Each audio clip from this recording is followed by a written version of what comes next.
where's your curiosity? How do you think about being different? Like, what's the North Star in your business, which is to create something that is differentiated, fully differentiated, so that you're not um, just a trade in, meaning that they'll either work with you or they work with this guy or the next guy or whatever, and you're all the same, right? Like, we want to try to not be that.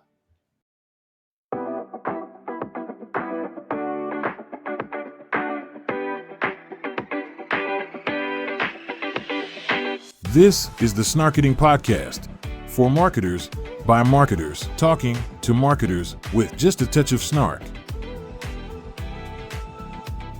Now, here are your hosts, Valerie Vespa and Matt Wurst. Welcome to the Thanksgiving episode of the Snarketing Podcast. I'm Matt Wurst. And I'm Valerie Vespa. And we are thankful that you've tuned in, first and foremost. We love you. And that's Yes. what I'm thankful for. We're thankful. Right. So this episode and this conversation that we have, we recorded it right before the election. And we are now going live 2 weeks after the election. So there is a big degree of uncertainty with just now what's going to happen in marketing, in society, and everything. And our guest today has been doing what he does for a very long time and has navigated periods of uncertainty. And it's why his company has pivoted and continues to be leaders in the space.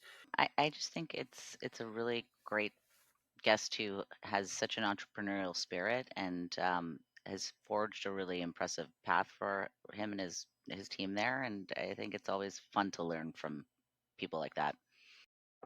So let's talk to Harry Kargman, founder and CEO of KARGO. More than 2 decades ago, the digital media and marketing landscape was very different. But Harry Kargman had a vision. Mobile was going to change everything. It did, and he was at the helm. But what he's built at KARGO has also evolved along the way. A leader and living legend in our industry. Welcome, Harry. And take it away, Matt and Val.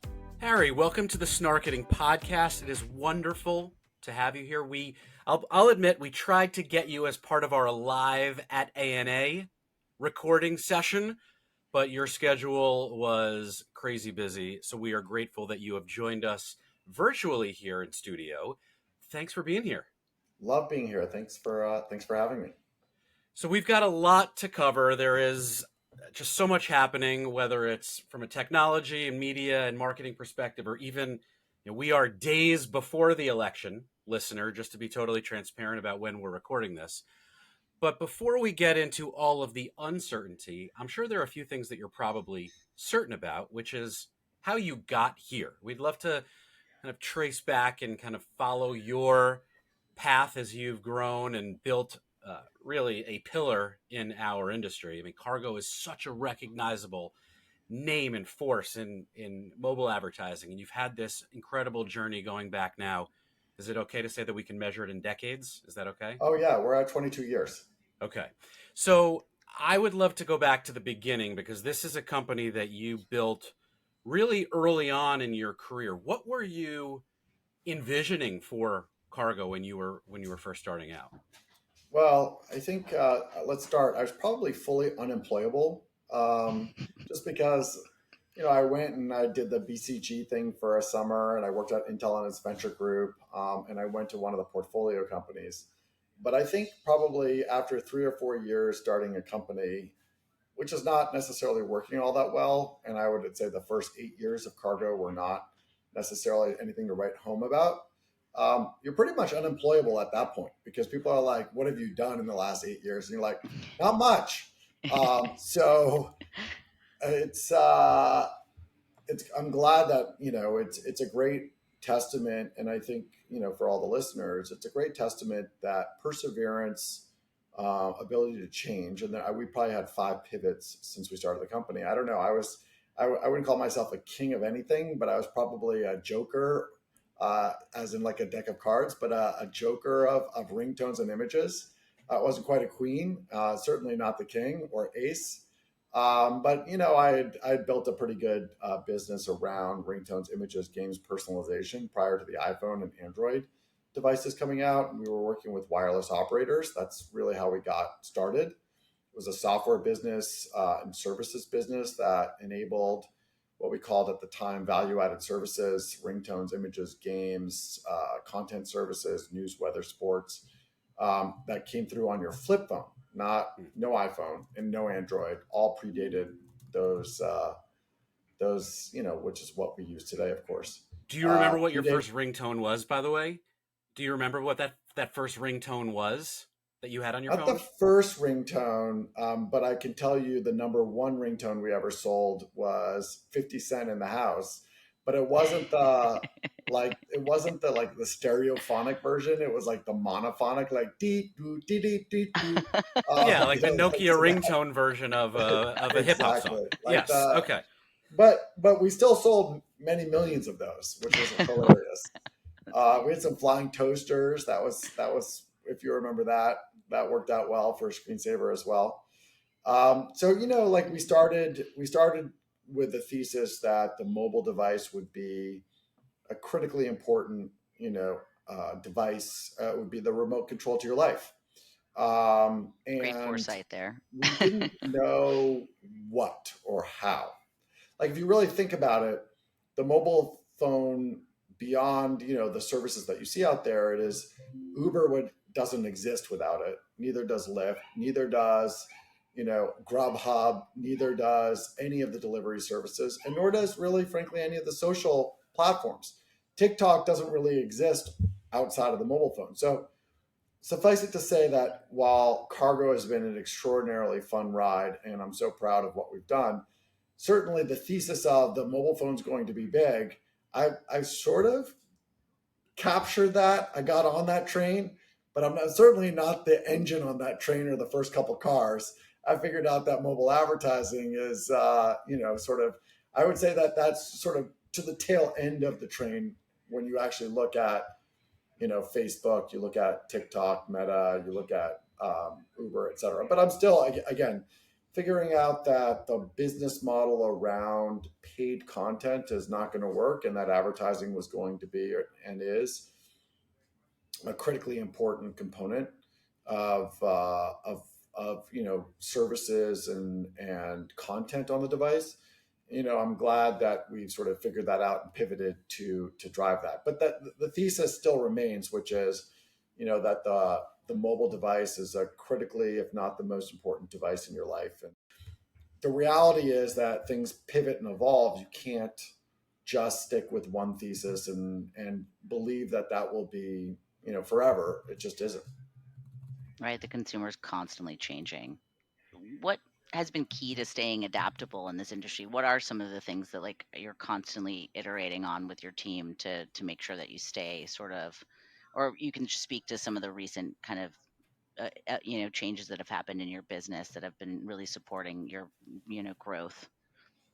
Yeah, I think there's a realization, at least on my part, but also on a lot of people at Cargo's part, and it's sort of part of our ethos that consumer attention and where consumers are spending their time is the driver, at least in the advertising business, of where you want to actually innovate and create new capabilities. So, in the early years and all the way through, I would say probably up to about 2019, really the vision that the mobile device is the dominant device, and we hadn't seen and still haven't seen, I think, all the power that that device could actually drive. But I would say in 2019, with sort of the growth of CTV streaming, a realization that social as a walled garden is still a very important place where people are spending their time and attention. You come to the realization that to really grow, you need to adapt and evolve where you're investing to actually match where consumers are evolving and spending time. I look at my nieces, like they don't really go on the open web, which is crazy to me. And if you look at the open web and traffic on the open web, as well as the challenges to the open web monetization due to the death of the cookie, privacy, and frankly the advent of like really cheap open web URLs, there's no barrier to entry. and then you get, made for advertising sites. The reality is that the open web is growing, but I don't know how much it's growing. It may be that it's only growing in certain areas. And then what you see consequently is that people are spending their time in other things. They're spending their time on TikTok, Instagram, they're spending their time watching CTV, other platforms itself. So we have this, you know, long-standing maniacal focus on sort of evaluating where and how are consumers changing and spending their time, and then are those places where we can actually get access to the consumer. Obviously, YouTube being inside of Google is a hard place to get access to a consumer. CTV, which is now much more fragmented and there's a lot of new entrants, because of that fragmentation, there's more opportunities on CTV to create capabilities, to evolve the services, and to become a major player. And so that guides a lot of our innovation, where we sort of ask ourselves these questions about where and how consumers are spending time and in what platforms.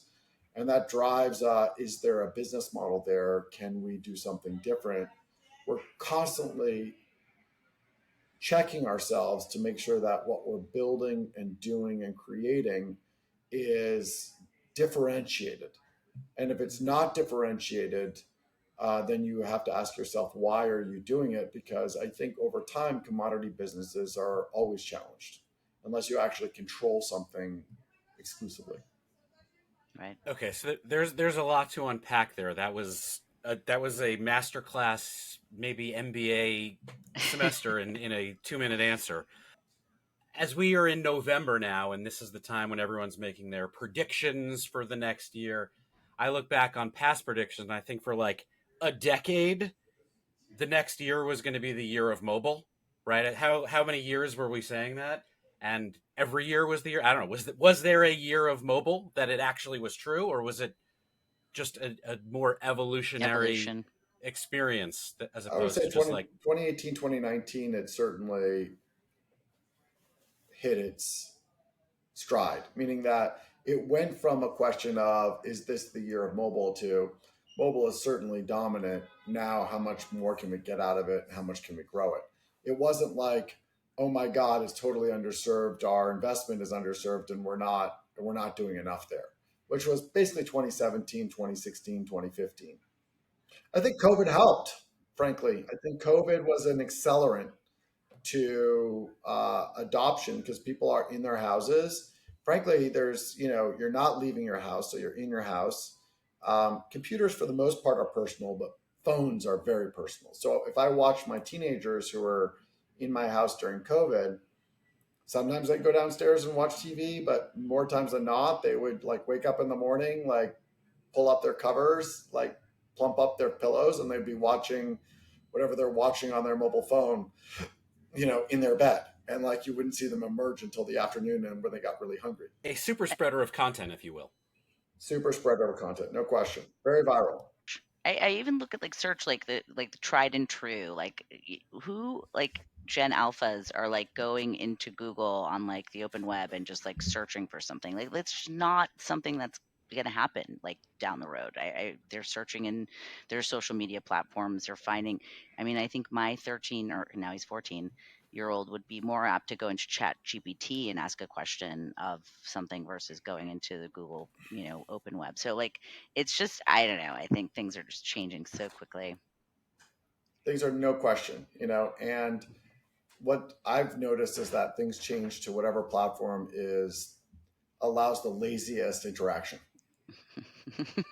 The path of least resistance or most Right. accessibility, I or mean, literally so like if Chat GPT doesn't make you actually go through and check out websites because you're having to figure out what the answer is, it just Yeah. like spoon feeds it up, it will win. I think that kind of leads into this bigger swirling question about now with technology, and you've built an incredible team. I know when I saw you speak at ANA Masters a couple weeks ago, you spoke on the future of martech leadership, and a talent shortage. Is that, I mean, I don't want to put words in your mouth because I heard what you said there. I'm curious though, like in your experience, having built something incredible, what are the missing pieces? What's the training plan? How do we get the next generation of leaders in this industry to really think critically again? I mean, the fascinating thing is things are evolving so fast and they've just come out. There are no real courses on any of this. You're sort of making it up as you go.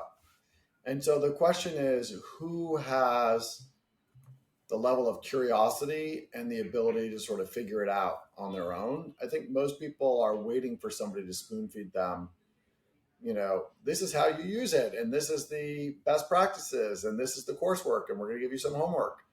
And like, frankly, we're in a period with a lot of this where none of that is written down yet. And there are no experts. There's people that use it more and therefore they're power users, and people that use it less and they're obviously newbies. And the power users are the people that actually are at the cutting edge because they are figuring out how to leverage the platforms better, but it is not a taught enterprise yet, right? Like if you think about it, it's somebody who says, well, I gotta learn this. And so then they just experiment. And as they experiment, they get better, their processes get better, and they become subject matter experts. And I think that's really the period. We're at the very beginning of this growth curve. There are no quote unquote courses. And if there were, those courses would be off. They would be wrong in a matter of 6 months. So I think it's fascinating to explore who are the types of people and personalities when given, the flexibility to spend time becoming power users, who's able to get it and actually get passionate about it, and who is, stuck in a day job not doing it because, everybody has a certain way of doing what they do day to day. And you have to have enough room in your life to actually go and become self-taught. Well, and just keeping up with the fact that even if you are willing to put in the time, right? I've learned how to use certain tools. Those tools may already be obsolete, or V4 of that tool may already be out, and what I had gained some experience with is already outdated. That So, too. And that is the luck of timing, like everything. Would you rather get timing right or would you rather, be brilliant? I think most people would say that getting timing right oftentimes is trumps pretty much any other thing. which may be why our respective universities are, well, higher education in general is becoming a little bit more of a challenged concept, right? Do you need it? Who Well, knows? you can. Did we benefit from it? Sure, but I would say that getting timing right is really hard because it's absolutely outside your control. Going to higher education at least is in your control, so you may not get all the value of it, but it's at least something that you can dedicate and be in control. But I agree with you. I think the real question is, as we see all this evolve, who's in the right place at the right time, and do they have the right approach? And again, it's there's that adage, luck comes to those that are prepared to receive it. But I think at the same time, if there's a big enough pool of people that are prepared, um, it's unfortunate that some people basically miss the window, miss what's going on, and other people, happen to hit it just because of luck, for lack of a better term. Looking at the two of you and knowing obviously Matt a bit more than you, Harry, but like I think fundamentally it's like curiosity. Like I just think you clearly are both very curious people. So timing falls right to those who are constantly questioning, wondering, you know, is that true? learning. I'm kidding. Sorry, go ahead. I think that unless you're curious, you'll never get there. Right. So curiosity is the driver of, hey, I've got to know more about this. I've got to spend the time, and you feel urgency to not be left behind. That energy, urgency, and investment of time and energy to actually learn and to get up to speed is the foundation, for lack of a better term, but it is the foundation upon which the house is built. If you don't have it, you can never build the house. Right. So that doesn't necessarily mean that you have the best house and that you can move into it, I think, to Matt's point. But without it, like, good luck, unless you basically just win the lottery. And even in winning the lottery, you can't win the lottery unless you play. I think that desire to ensure that you're not out of the running, and then incremental investment to ensure that you have a pretty good shot, becomes the underlying effort, the underlying, I guess, investment that allows then some of the breakthrough ideas that will come. But that last piece of it, a lot of that is luck. That last thing, which is you're there, you're working on it, you see opportunities, you're consulting, you're working for some other company, you're working on these things, and then there's an opportunity you see, and for the three of those opportunities, they go nowhere, and fourth opportunity that you do, like, rocket ship, and you're like not sure why the fourth one was a rocket ship and the other three were, Led Zeppelins. Let's just take a quick pause so I can talk to you about our friends and great partners at Leadfeeder. Now picture this, you've got the power to spot companies lurking on your website. You can track their every move in real time and seamlessly sync it all with your CRM. That's how you stop playing hide and seek with those sneaky website visitors.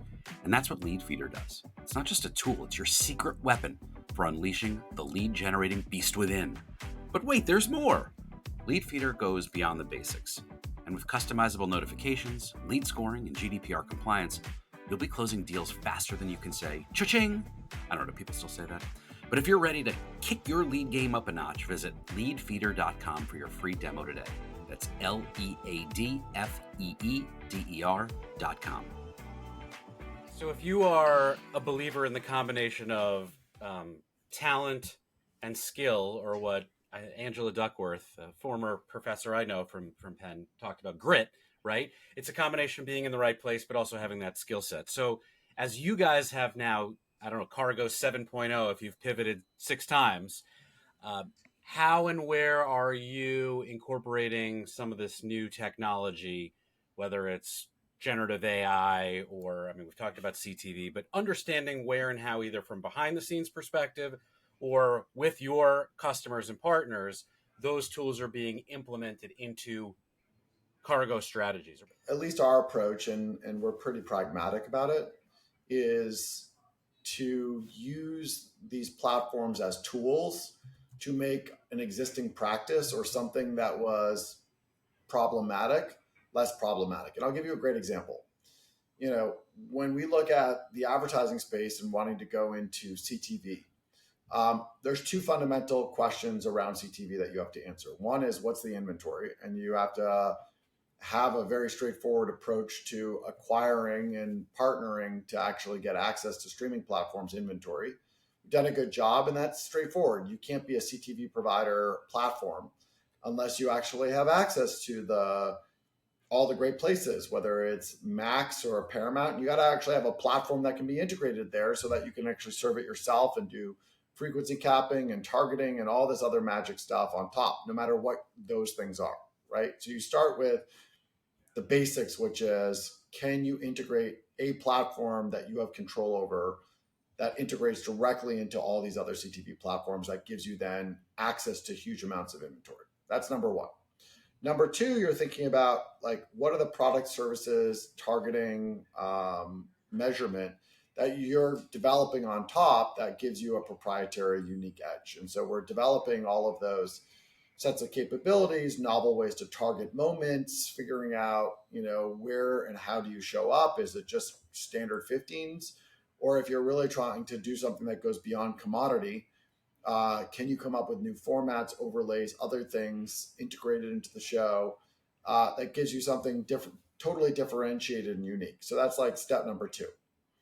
Step number 3 is obviously, what are you actually running? Like, what is the creative you're running, and how do you develop that creative? And that then breaks down to, well, if it's a TV creative, if it's a streaming creative, you have a video component of it, and then you have an audio component of it, right? So the question is, on the video side, do you want to use generative AI to produce like the video imagery? Maybe.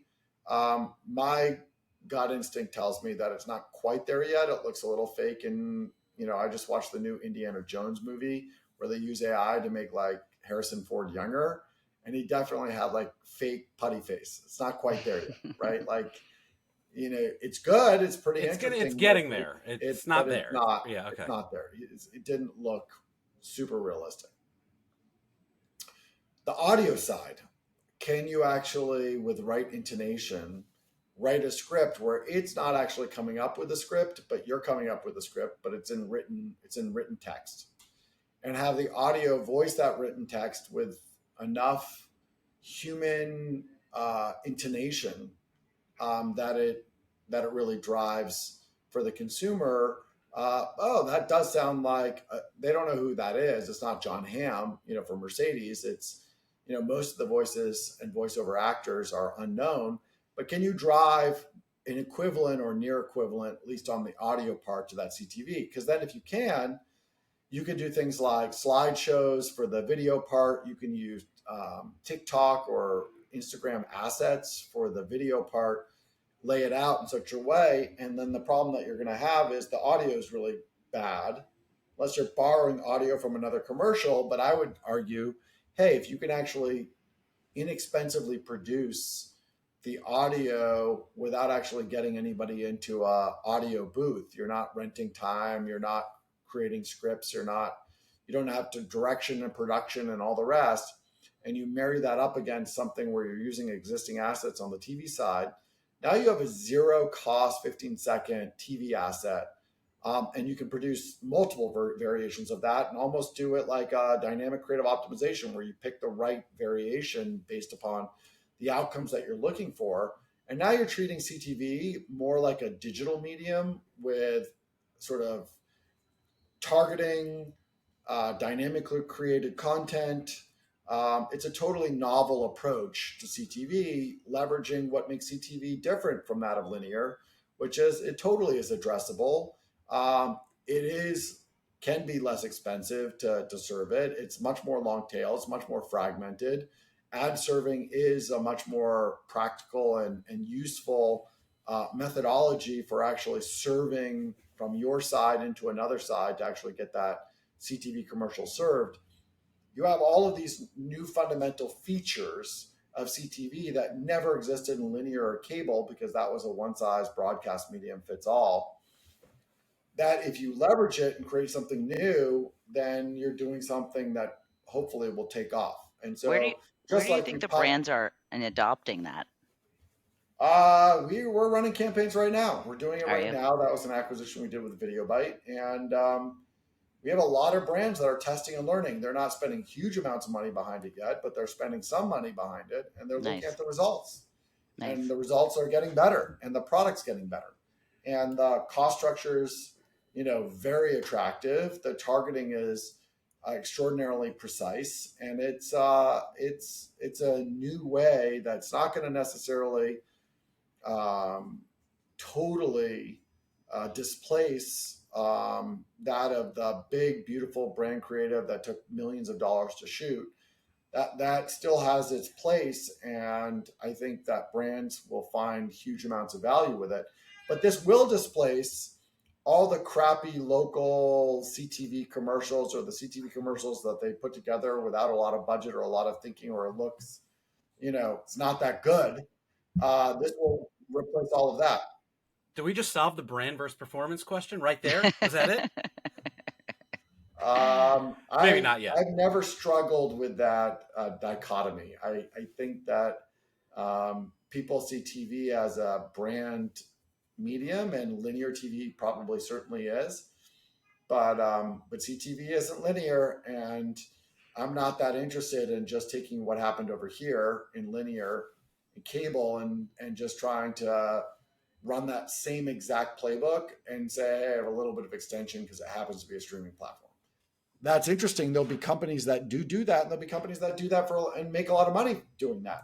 I just think that it's more commoditized, and it's what everybody else is doing. And just like what we said at the beginning, It's like, where's your curiosity? How do you think about being different? Like, what's the North Star in your business, which is to create something that is differentiated, fully differentiated, so that you're not um, just a trade in, meaning that they'll either work with you or they work with this guy or the next guy or whatever, and you're all the same, right? Like, we want to try to not be that as a business model for cargo. So like that is part of our sort of DNA and culture is if we're doing things that other people are doing and it's all the same, commoditized, um, over the long term, we don't see a huge amount of value in just playing that out and making a little bit of money from it. Before we started recording, we started talking a little bit about the environmental uncertainty that is kind of swirling around us today. So would love to get your thoughts on how that's affecting the overarching media landscape and in particular your business. So we're sitting here on Friday, 3 days before the general election. Unknown whether Trump is going to be president or Kamala. You can definitely feel, and Halloween was last night, that today is a day where I don't know that people are in the office, and I think there's a lot of hooky being played. I think the level of uncertainty in the market creates a sense of like, what the hell is going on? And if it's this period of, we don't know what's going to happen tomorrow, might as well just be out there and spend some time. Live for the moment, right? Yeah. Yeah, live in the moment. It's like if it's all these disaster movies where like a huge comet is moving toward Earth and you have 4 months to live.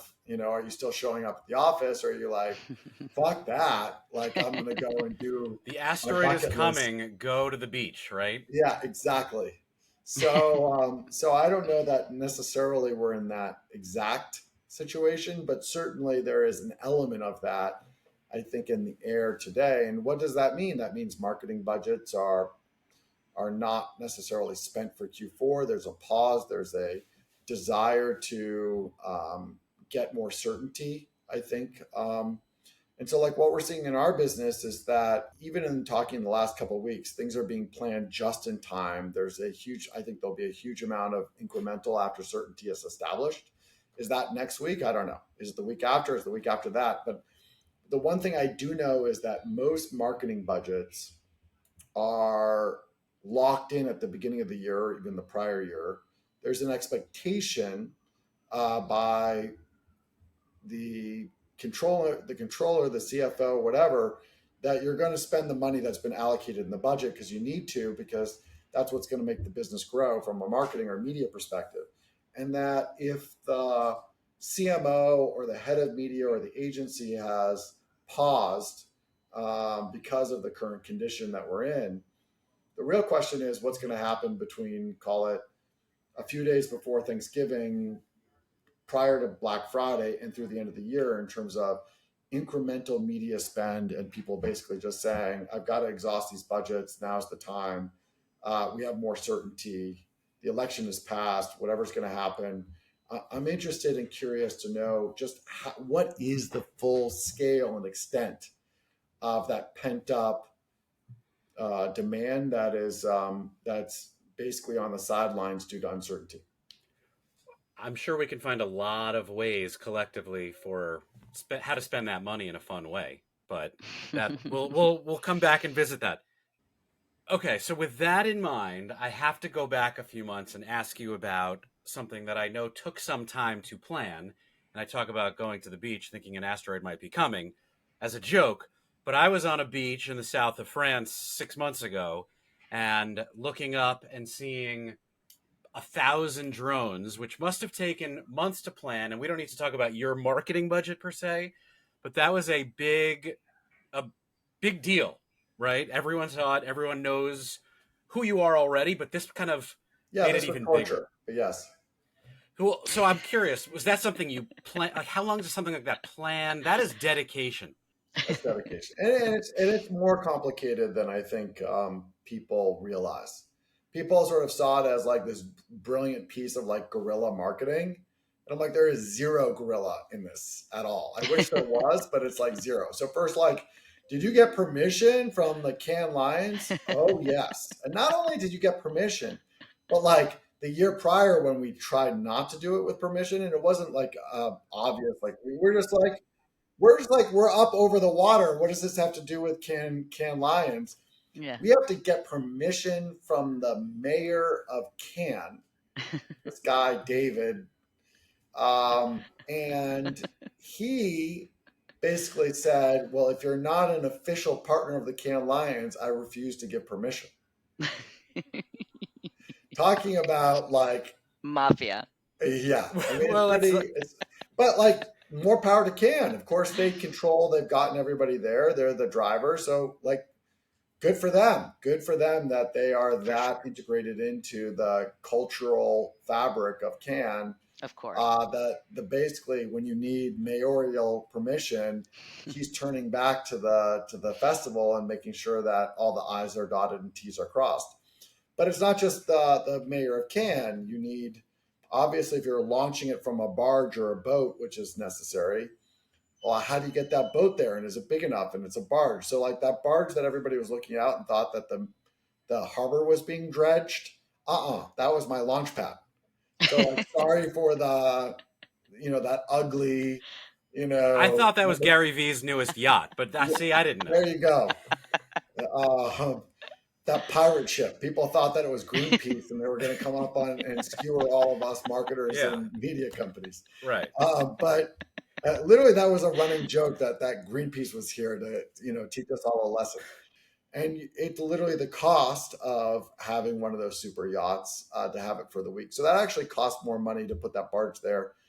Then the harbor of Cannes, because they're French, wants you to have full-time patrol boats and security going around that barge because they're concerned that somebody might pull up alongside or swim out to it. You have to have the security. Then you have to get permission to create a no-fly zone from the French Aviation Administration. That would make sense. That's fine. Okay, sure. Then you have to have permission to create a no-boat zone because of quote-unquote potential falling drones.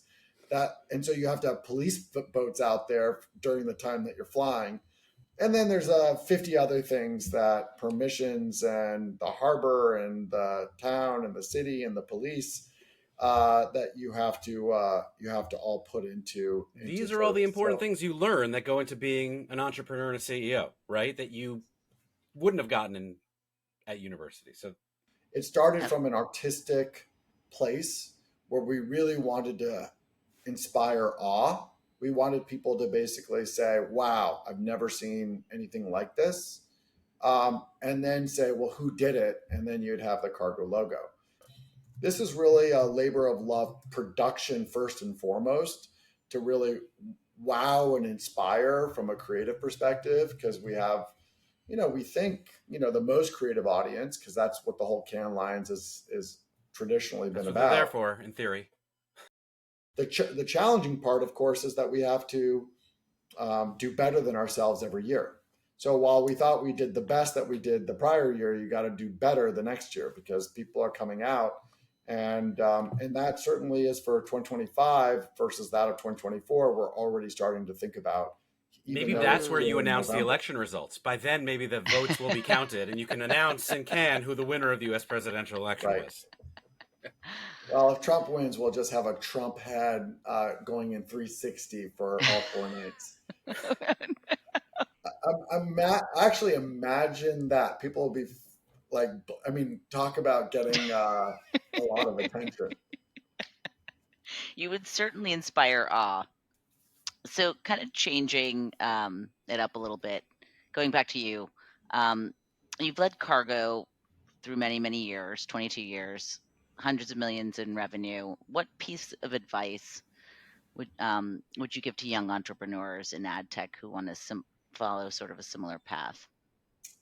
I think the most obvious thing to me is that what got you here may not get you to the next level. And a lot of people use that tritely. I've heard that phrase a bunch of times. But the reality is we've had to pivot 5 times. And I think the clear takeaway is what you think is your core business or what should be your core business may not necessarily be your core business even 2 to 3, 5 years out. So, because ad tech is changing so quickly. So that openness to one, you'll have a thesis, you'll have a clear understanding of what you're building and why you're building it and who you're building it for. So you're not all over the place. You have to actually have a thesis. But two, even when you have that thesis, you have to know when to like necessarily let go or pivot it, because you probably got it wrong. So you have to have conviction, for lack of a better term, with your thesis. You have to run at it. You have to bring it to market, and then you can't be demoralized, depressed, put out, capitulation. You can't have capitulation when you realize that after all that time and effort and agony to like bring your thesis to market, it's not quite right. In fact, it's probably half wrong. And then you got to fix the half wrong part to get it to be, fully right or close to fully right. And I think that question of like, where are you in the, in the process? I always liken it to, every story you've ever heard about construction on a house, where it's like it's going to take you twice as long and cost you twice as much. I would say ad tech is not too dissimilar. There's some people that are hit by the lucky stick, I call it, but most people start out with a very specific idea in their head as to what they want to be when they grow up, and they work toward it. But I don't think that they necessarily go into it with a clear understanding that they probably got it wrong, and that's okay. And in fact, that's to be expected, and that they better be ready to run at it as if they got everything right and have enough ferocity going toward what they're doing right. And then when they come to the realization, because they're constantly self-questioning, that it's off, it's wrong, it's not working, that they then have the grit to basically say, okay, let's take our lumps and pivot and get to something that's probably more right based upon the learnings that we just came through. I went 8 years where really I couldn't figure it out. I mean, it was okay. I was making a few $1,000,000, but certainly if you spend 8 years and you've only made like a few $1,000,000, you're like, what am I doing this for, and why am I doing it? So on the last sort of big, thoughtful, momentous question, as you think about the past and now think about the future, what are you looking ahead towards? What's on the horizon for you, for the company? Any upcoming innovations, new acronyms that you're going to be teasing? We bought a company called Stitcher Ads, that we think the thesis of that, which is to sort of solve commerce discovery across all platforms, but specifically across the social platforms where so much of time is spent. We think the thesis is really interesting. We think commerce and discovery of product, paper catalog, it's going away, or a lot of it is going away. There is a shift to where consumers are spending their time. A catalog of products on social that drives measurable outcomes and drives foot traffic and internet purchase is certainly a very important thesis. Whether we got it right through the acquisition or not, it remains to be seen. But we've been at it, and I can tell you it has not produced yet the expectations that we would have hoped to come out, although I'm more bullish about our products and capabilities than I've ever been. So then the question is, how patient are you, especially if you're not producing the results that you would like? And how much do you need to tweak it? And what do you need to do differently and go to market to make that work? But I feel like that product, if you were to ask me and I just talked to friends about it, they're like, oh, that's a no-brainer. Like, congratulations, you did something great. And it's like, well, not yet, I didn't. So like that time to market to actually get adoption is a totally different question than the question of, did you actually make a good bet or the right bet or the right general bet? So that's okay. That I think is one thing that I'm expecting big things from over the next few years. I think our bet around CTV, to make CTV easier to run, to make it look more like a digital channel than a linear channel, and to bring the cost of production of that mid-funnel activity down to as close to zero as possible. That's another big theme, especially as the Netflix of the world, the Amazons of the world, all start to introduce ad-supported versions of their streaming services. So again, another big trend: ad-supported streaming, all relatively brand new in the last 2 years, just finding its footing and the ability to sort of enter that market with a product that makes it easier, cheaper, faster, and more targeted, for brands that are looking to leverage their video or even non-video assets, social assets in a new channel. So again, another big bet. I think if those two bets, I call them building new $100 million businesses. It's like, how many new $100 million businesses can I build within the umbrella of Kargo that leverages our existing infrastructure, leverages our existing capabilities, and maybe introduces something that we acquire into the larger collective that will actually accelerate that business, because they can't do what we do. They can't replicate our massive sales force. They can't replicate our deals with the agencies. They can't replicate all the connective tissue we have with clients. They can't replicate, all of the bidding infrastructure and the integrations into the DSPs. Like, none of those things are easily replicable. And so Kargo already has those things. So then we introduce into that larger set of capabilities CTV.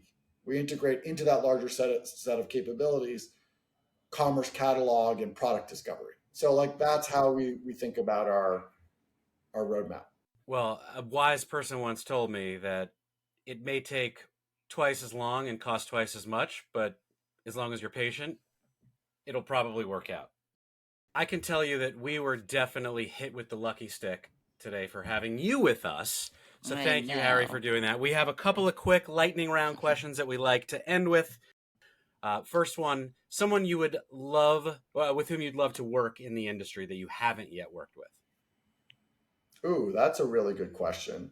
I have a number of brands that I call my white whales, brands that we haven't yet set up. I would say that there's a lot of that is insurance, where I wish we had a little more connective capabilities and we could drive better outcomes. There's the CMO of Geico, Damon, who I've known since his prior job, but haven't done anything with him yet. Same thing I would say with Progressive Allstate. I just met with the CMO of Liberty Mutual, who's a wonderful person, but we haven't done anything there. So I would say that that's like a white whale kind of opportunity. There's a number of folks at the agencies that we're trying to get these larger agency deals done. I've heard great things about the heads of all the agencies, whether it's Adam or Artur. Love to think about how we can be more collectively thoughtful around that.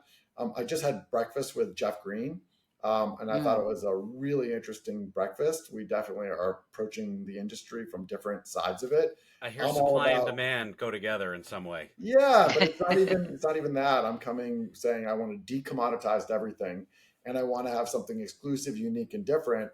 And Jeff, I think, is really about building something super scalable. And so that philosophical approach is not necessarily at odds with each other, but I would say that it's certainly different, and sometimes has a little bit of overlap, but a lot of times doesn't. But we've been great partners, and we're actually building some amazing things together. But it's very interesting to approach it. And I got to say, Jeff, obviously his approach has probably worked far better than my approach to date. So, hats off to him. I would have just loved to have been the waiter serving your table at the time and pick up any insight from that. But okay, back to you. If you were not an ad tech, you would be doing what? I would have built a direct-to-consumer platform, aka a social platform, a finance platform, or a delivery / just-in-time platform, similar to what you see out there. But it would have all been mobile, because that was my initial thesis. Okay, we'll have to talk offline about this, because that is what I am building now. One word to describe your career journey. One word. Progressing. Progressing. Okay, and that could work well if you get progressive. So that would be perfect. And this hopefully will be the Thanksgiving episode of the Snarketing podcast. What is Harry Kargman thankful for this year? I don't take the time to reflect on, all the good things that we are able to accomplish. I think we're tackling hard things on a regular basis, and my desire for progress is pretty unquenchable. And I think the people in the company are like, okay, we set this goal right here and we're going to come in here, but this is what we did last year, so you should be pretty happy. And I'm like, what are you talking about? We didn't even hit this. So I realize, in moments, there's a lot of people that have tried to do what I've done and have not been successful. And they've tried over and over, and they're not in a great place, and it's not for lack of effort. And so understanding that luck is a component, hard work obviously is a component, family support is a component, ability to take risks is a component. When you look at all of those things, you have to just, reflect and say that you've beaten many of the odds, and you've been pretty lucky to get where you are, even with all the hard work and elbow grease and blood, sweat, and tears that you put into it. And then my family's been great too. I'm super proud of my kids. I have 2 in college, 1 in high school. My wife, when we were all, my wife and I were starting out, she had one film that she did with a friend that she was a writer on, and didn't really even turn out the way she wanted it, called Intern, but she was at the beginning of her career. And so to marry somebody when you're both starting out and there's not really a lot of promise, there's expectations, there's hard work, sure, but there's not. Yeah. And to have her do everything while I'm right there, and for me to do everything I've done while she's right there, that's pretty, it's pretty great, and it's pretty great to get, to hear. And I think hopefully when we fast forward going forward, hopefully we'll continue that same trajectory. She has a movie that she just worked on. I hope it comes out to be awesome. And we have, a lot of these things that we're trying to accomplish around CTV and other newer sort of skunk works types of activities that I'm pretty excited about. And, I think we have multiple shots at building new $100 million businesses inside of Kargo. And it will be, time will tell, but it's always fun and exciting to get to work on new things that have a lot of promise. I always call it the honeymoon period. You don't know how it's going to end up, and it may not end up well, but right now when you're working on it is the best that it's ever going to be. I love it. It sounds like so many exciting things happening in your space. I love it, and I wish you the best of luck. And thank you so much for joining us in Snarketing today. I really, really appreciate your time and your mind.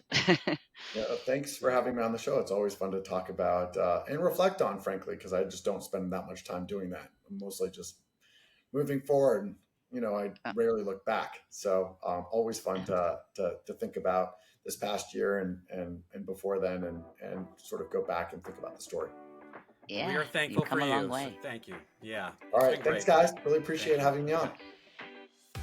So that was a masterclass and full MBA semester wrapped up in 1 hour. Thanks to Harry and Matt and Val for another hour of awesomeness. I'm truly thankful for all of you. Thanks for listening, and see you next time on the Snarketing Podcast.